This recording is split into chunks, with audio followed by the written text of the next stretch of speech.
Bryant, and I want to welcome you to this webisode of MMA Heat. We're coming to you from the Fortune Gym in Los Angeles, California. And today, I want to introduce you to Kenny Johnson. This guy is one of my all-time favorite actors.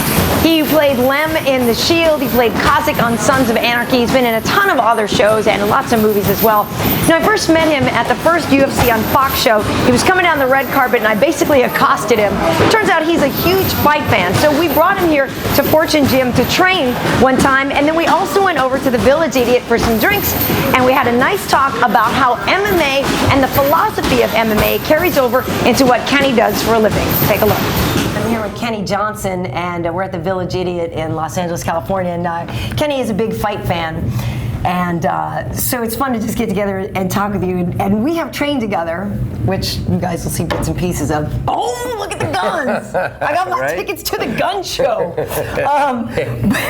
Just so silly. You'll see that we're in last place, right? Totally. Block everyone else out. Yeah. But Kenny, I do want to find out where you first even got your love for fights and boxing, because I know you've been training for a while. Yeah, I mean, dude, I've been following fighting obviously since way back in the Ali fights, Ali, Frazier, and you know, coming up through watching Sugar Ray and all these guys. But I think I really got excited when Ken Shamrock and the whole thing, when it all began. I thought, okay, this is dangerous stuff. This is like exciting. You know, back then, I mean, I got into it, and then all of a sudden when the MMA and the strike team and K1 and everything like that, so I just got kind of, you know, an obsessed fan. Right, it's cool. And then I ran into you at my first live UFC fight. I'd been to two actually way out in the desert, like Indian reservations or something like that, but this was like one of the big deals. So now you just said strike team. Did you mean strike force? Strike team? Yeah, strike team. No, my strike team. We used to beat on each other. Oh, you did? Because we're going to get into the Shield later, because anybody who knows me knows came too natural, dude. I'm gaga for that show. I grew up playing football, baseball, basketball, played football in college and baseball. I was outside linebacker. And I used to love the headhunt. I mean, for me, the challenge is being the #1 tackler, getting the most tackles, you know, head to head, this competitive nature. There's something about it that's exciting for me. And then, you know, growing up as a kid in Vermont, I didn't have a lot to do, so I'd watch the Olympics and I would watch these guys, and then I'd want to train. I'd want to train really hard to be like the best athlete. You know, if I saw somebody high jumping, I'd go build a high jump, and I would constantly do it until I tried to master it. It's just like, I think some people are self-driven or whatever. And I got into arm wrestling, you know, and that's the thing that I ended up being competitive and being ranked top in the world. And it's this strange competitive nature, I think, in for me, to see how good you can get at something.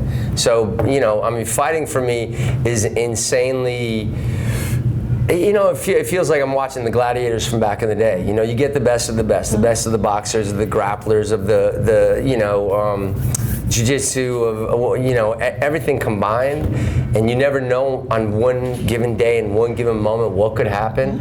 And but you know, you still have to be the top elite in everything about, you know, that field that you can before you get in the ring. And for me, I personally doubt I could ever do it, but it's insanely like intriguing to watch guys that actually do it. So when you train boxing, though, how, you know, what's going through your head? Yeah. So what's going through your head though? Like how are you thinking?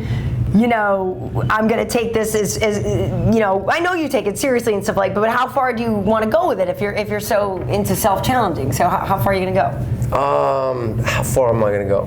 If I had to fight on the street, I want to go to where I know I can be good enough that if it comes down to life and death, you know, I'd like to be like an MMA fighter. I'd like to be able to, you know what I mean, know that I'm you know, gonna be okay in that situation. And we'll get you, because, you know, like I said, LA, luckily here, we have so many great places that we can go. I know we did some stuff at Fortune, we box, and they have a great jiu-jitsu coach there, Lars Valine. But we can take you there, we can take you down to ring, because you know, you're athletic already. So I think you would, if you really wanted to learn some of these other things, I think you would transition very well. I absolutely love you know? Oh yeah. But the thing is it'll be interesting because people are either going to want to hurt you because they'll be like, oh man, I kicked Lem's ass. Right. Because again, it comes back to Lem. Or they'll just be too gentle with you because they don't want to hurt. Right. I mean, do you find that when you train with people that they're a little funky? Like the owner of my gym, you know, definitely the first time I got in the ring, I thought he was going to be cool because I see him be cool with other people. Right. And I got cracked over the head and saw all white. And as I got cracked, I sort of went over and he cracked me again in the same spot.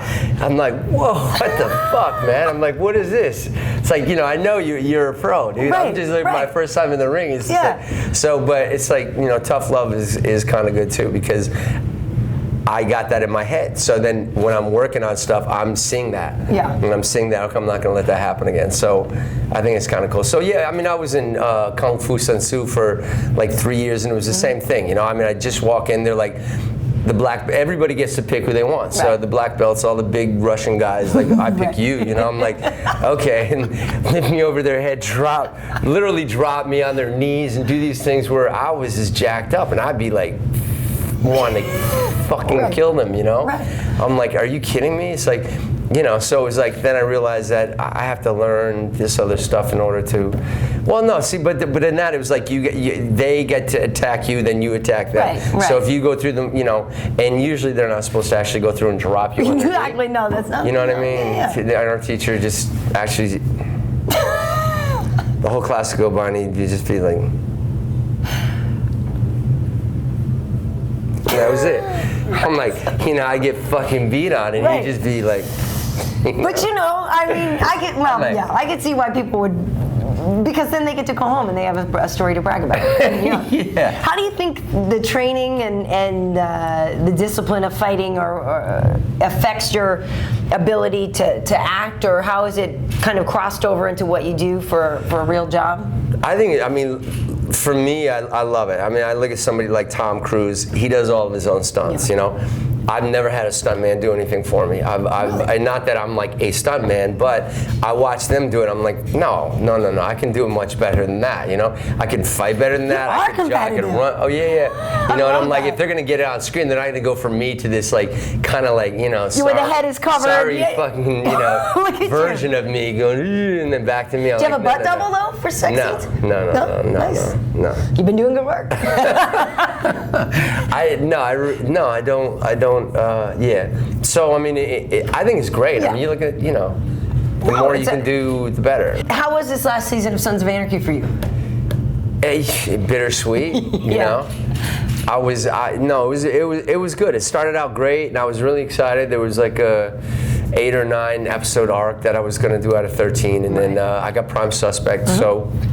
I got killed on Sons of Anarchy, so he blew me up. Sucks. He was like, Kurt Sutter, we should say that he created Sons of Anarchy, right? He did, and he was one of the writer, executive producer writers on the Shield. Right. So you guys are tight. But from what I read, it was that you had a little bit of a commitment, like you said, with prime suspect, and so there maybe wasn't enough time. So do you think there was time? NBC look at you. NBC was being difficult, and they didn't want to let, you know, for whatever reason, let me out, and he kept sending me scripts to get me out to come back. And it didn't happen. So after like a month and a half, he was, you know, ticked off. And then you know, and I'm tight with him. And I saw him at the premiere or something like that. And I'm like, hey, Kurt, what's up? He's like, oh, yeah, hey. Like, it's not your fault. And I'm like, you know, it was like really weird. I said, listen, man, I said, I have time off, 10 days right now. So write whatever you want. Right. And then he just goes, okay, I think we'll do something like that. And that's all he said. And then he walks away. And then next thing I know, a script comes and I get that 10 day, you know, I told him I had the 10 days off, so the script says, you know, gets blown up by a grenade in the ground. And I'm like, you know, and that's twice. I wrote him. I said, dude, and he'll tell me, I said, this is stupid. I go, this doesn't make sense. Nobody has got invested in this character enough to kill him. You know, but he goes, no, he says, I think that the Shield fans are going to appreciate it. He goes, I think the people because Kurt's, Okay. He's the one who came up with the idea to, you know, with the hand grenade in the lab. Right. So he thought all the Shield fans that kind of, because they have a lot of the same Yeah. A lot of crossover, but that And was some did, but you know, wow, he got blown up twice, you know. How long does that last? Right. And then other people, like I saw a guy yesterday going, dude, you just went out like in a bad way. He goes, and you know what? It was too soon. He goes, it didn't make sense. Because it doesn't make sense, and I'm like, thank you. And lastly, I should ask, you know, our show, HEAT, stands for Heart, Endurance, Aggression, and Technique. Yeah. Which actually I believe translates into your day job too. Do you believe that your success has come from your ability to put heart in your performances? Do you believe it comes from, you know, the you know, in the case of the strike team and stuff like that, I mean, you played aggression very well. But what was so great about, we're going to talk about that in a bit more, but that was such a, all those characters are so complicated, you know. Right. But I believe endurance obviously has a lot to do with staying power in Hollywood. Technique, obviously, you can't get work if you're not, that good. But is there one thing you think has served you best? You know, man. I mean, it's true. Everything you're saying actually all comes into play for me. You know, I mean, I've always, you know, look, you talk about the film industry and like you coming here from like me from Vermont. I don't know anybody. I've never acted before, and I started from ground zero. So there's got to be like a certain amount of you know, resilience where it doesn't matter how many thousands can say no. If you believe in something, you know, that manifests, or you believe can manifest, and it's something inside of you, and I think then you do everything in your willpower to create yourself as a human being to, you know, like you say, start with the foundation. It's like boxing, MMA. You start and you master your foundation, and you keep doing everything you can and keep branching out to when you have the opportunity, you'll be able to put your, you know, your heart and soul into it. And a lot, I think, comes from athletics for me. You know, it starts from way back then.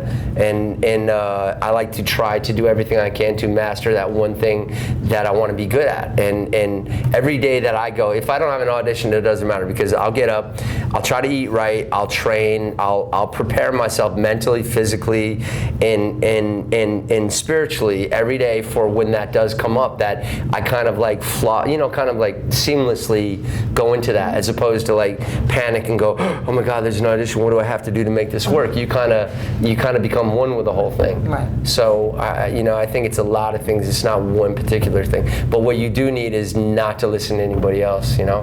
Because I mean, I've heard it, as well as I know a lot of other people that made it where you know, a lot of people are like, he's horrible, he sucks, his voice is no good, he can't this, he can't that, he can't that. But if you believe and you just don't take any of that it works in a different level, that stuff comes. And I do, and I go right over those people that have said that and do what I feel is what I want to do in life, you know. And I don't let any of that stuff ever, you know, ever. That's great. Yeah, you know. It's also because of your hair. I've had that with the guy in Red Eye, dude. I always get there. He goes, so what is it about your hair? I'm like, what do you mean my hair? He goes, Hollywood, you know, that's the reason you made. I'm like, awesome hair, Kenny. Come on. No. Man, I love Kenny Johnson. Here's the thing, though. Never, ever challenge that man to an arm wrestling competition. Turns out he's actually world class at it. We have another clip you can look up where he teaches me how to do it. He's unbelievably good at it. Like I said, though, great guy. And thanks again to Justin Fortune for training us that day, and to the guys at Village Idiot for handing out the cocktails. I'm Karyn Bryant. You can always look for more clips with us on MMAheat.com and on our Facebook page. You can also follow us on Twitter, and you can follow me, Karyn Bryant. I'll talk to you soon. See you next time.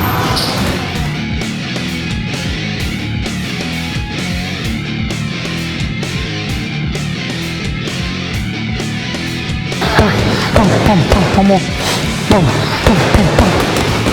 Jab. Want to hook? Want to hook right? And step off. Where you going? Just step up. Yeah, after the combo. And see.